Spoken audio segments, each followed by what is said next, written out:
साथियों नमस्कार। पंचांग देखना सीखे तथा ज्योतिष बने चैनल में आप लोगों को हार्दिक स्वागत करता हूं।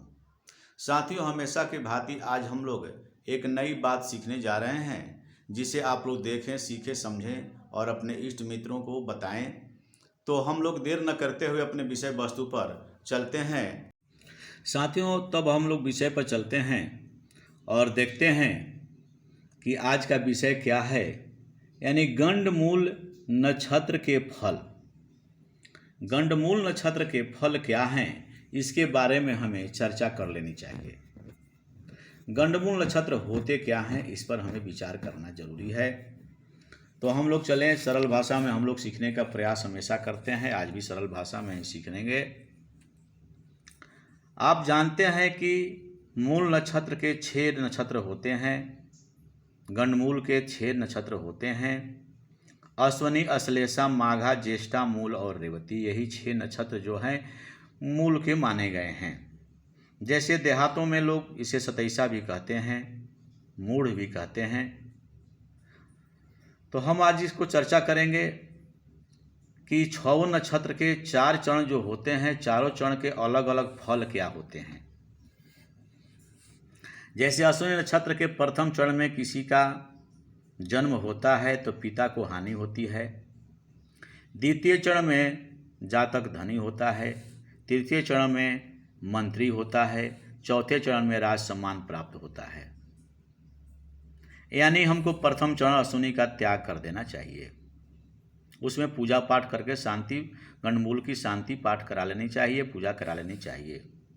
अश्लेषा में यदि अश्लेषा नक्षत्र में किसी जातक का जन्म हुआ है तो प्रथम चरण में यदि जन्म हो तो शांति से शुभ होगा, शांति करानी आवश्यक है। तृतीय चरण में किसी का जन्म हो रहा है तो धन की हानि होता है।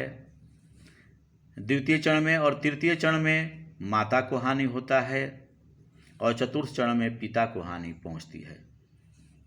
अब आते हैं माघा नक्षत्र, जो है मूल का नक्षत्र है।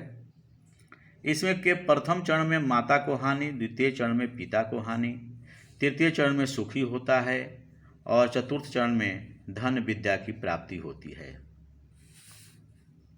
ज्येष्ठा यदि नक्षत्र है तो ज्येष्ठा के प्रथम चरण में जेठ भ्राता को हानि होता है। दूसरा चरण में अनुज भ्राता, यानी जेठ का मतलब बड़ा भाई और अनुज का मतलब छोटा भाई को हानि होती है। तीसरा चरण में माता को कष्टकारी तकलीफ होता है। चौथा चरण में स्वयं की कष्टकारी होता है, यानी स्वयं को तकलीफ सहना पड़ता है। मूल नक्षत्र में यदि किसी का जन्म होता है तो उसके किस चरण में हो रहा है, जैसे प्रथम चरण में पिता को हानि, द्वितीय चरण में माता को हानि, तृतीय चरण में धन की हानि, शांति से शुभ, यानी चतुर्थ चरण में शांति कराने पर शुभ माना गया है।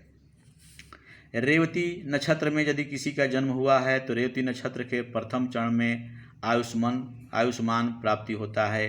द्वितीय चरण में मंत्री, तृतीय चरण में धन लाभ और चतुर्थ चरण में कष्ट व्याधि प्राप्त होता है। इसे हमें ध्यानपूर्वक देख लेना चाहिए और समझ लेना चाहिए। साथियों ये भी ध्यान देना है शांति पाठ कब करावें, यानी जन्म नक्षत्र के ठीक 27वां दिन या 28वां दिन, एक दिन कम ज़्यादा भी हो सकता है, प्रायः 27वें दिन पुनः जब नक्षत्र आए तो शनि का शांति का पाठ करावें।